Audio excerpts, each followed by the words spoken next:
कहानी का नाम प्रिया और प्रकृति का जादुई रिश्ता। बहुत समय पहले की बात है। भारत के हरे भरे प्रदेश में एक सुंदर और शांत गांव बसा हुआ था। चारों तरफ हरियाली थी, पेड़ लहराते थे, नदियां कलकल बहती थी और पक्षियों की चहचहाहट से वातावरण गूंजता रहता था। इस गांव में एक प्यारी सी लड़की रहती थी जिसका नाम था प्रिया।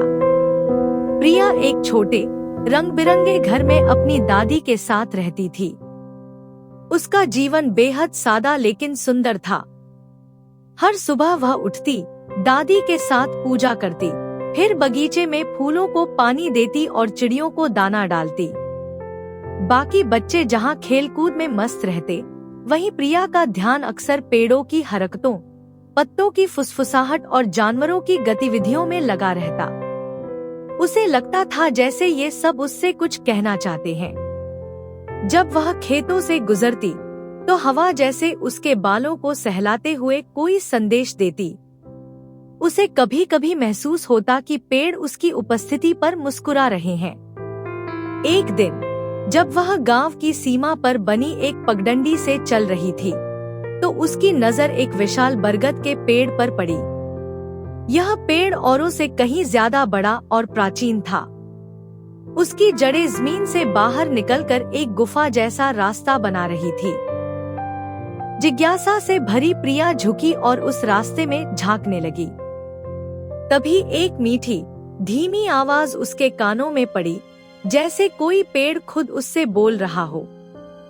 डर मत प्रिया, आगे बढ़ो, तुम्हारा इंतजार हो रहा है।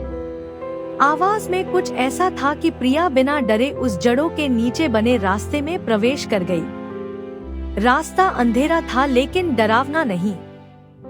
कुछ ही देर में वह एक खूबसूरत, रोशनी से नहाए हुए जंगल में पहुंच गई।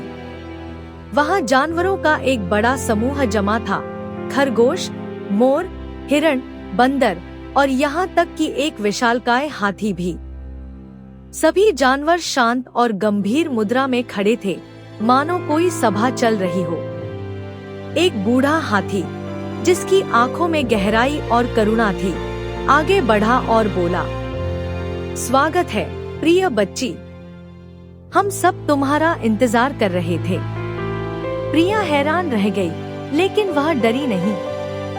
उसके मन में एक अजीब सी शांति थी।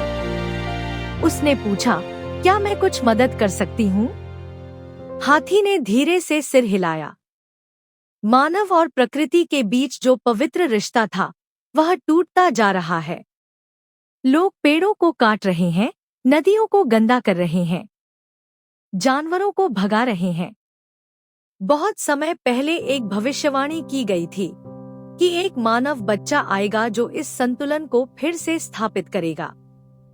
और वह बच्चा तुम हो प्रिया। 3 चंचल बंदर सामने आए और बोले, तुम्हारे पास जानवरों को समझने और उनसे बात करने की शक्ति है। यह बहुत खास है। तुम्हें गांव वालों को दिखाना होगा कि प्रकृति कोई बोझ नहीं, बल्कि सबसे प्यारा साथी है। प्रिया ने थोड़ी देर सोचा, लेकिन फिर विश्वास से भरे स्वर में कहा, मैं कोशिश करूंगी। मैं यह रिश्ता फिर से जिंदा करूंगी। इसके बाद प्रिया ने जानवरों के साथ मिलकर गांव में बदलाव लाने की ठान ली। वह हर दिन बच्चों को पेड़ लगाना सिखाने लगी। वो कहानियों के जरिए समझाने लगी कि हर पेड़ में जीवन है, हर नदी में इतिहास छुपा है। उसने चांदनी रातों में प्रकृति उत्सव का आयोजन शुरू किया, जहां लोग लोकगीत गाते, लोक नृत्य करते और पेड़ों की पूजा करते। धीरे धीरे गांव वालों की सोच बदलने लगी। अब लोग अपने खेतों के किनारे पेड़ लगाने लगे, जानवरों को खाना देने लगे और बच्चों को प्रकृति से प्यार करना सिखाने लगे। प्रिया अब केवल एक बच्ची नहीं थी, वह गांव की प्रकृति रक्षक बन चुकी थी। कुछ महीनों बाद जब गांव पूरी तरह बदल चुका था और चारों ओर हरियाली लौट आई थी, तो प्रिया दोबारा उस जादुई जगह पर पहुंची। वहां सभी जानवर उसका इंतजार कर रहे थे। हाथी ने उसे एक सुंदर सा हार पहनाया। वह हार फूलों, पत्तियों और छोटी छोटी लकड़ियों से बना था, लेकिन उसमें एक दिव्य चमक थी। हाथी ने कहा, यह तुम्हारे साहस, करुणा और सेवा का प्रतीक है। इसे पहनकर कभी मत भूलना कि तुम इस धरती की रक्षक हो। प्रिया की आंखों में आंसू थे, लेकिन चेहरे पर मुस्कान। अब वह जानती थी कि उसका जीवन केवल पढ़ाई या खेलों तक सीमित नहीं है। वह एक जिम्मेदारी लेकर आई थी, जो वह आजीवन निभाएगी। और फिर पीढ़ी दर पीढ़ी उस गांव में यह कहानी सुनाई जाती रही, प्रिया और प्रकृति की दोस्ती की कहानी। एक कहानी जिसने सिखाया कि जब इंसान और प्रकृति एक साथ चलें, तो दुनिया जादुई बन जाती है।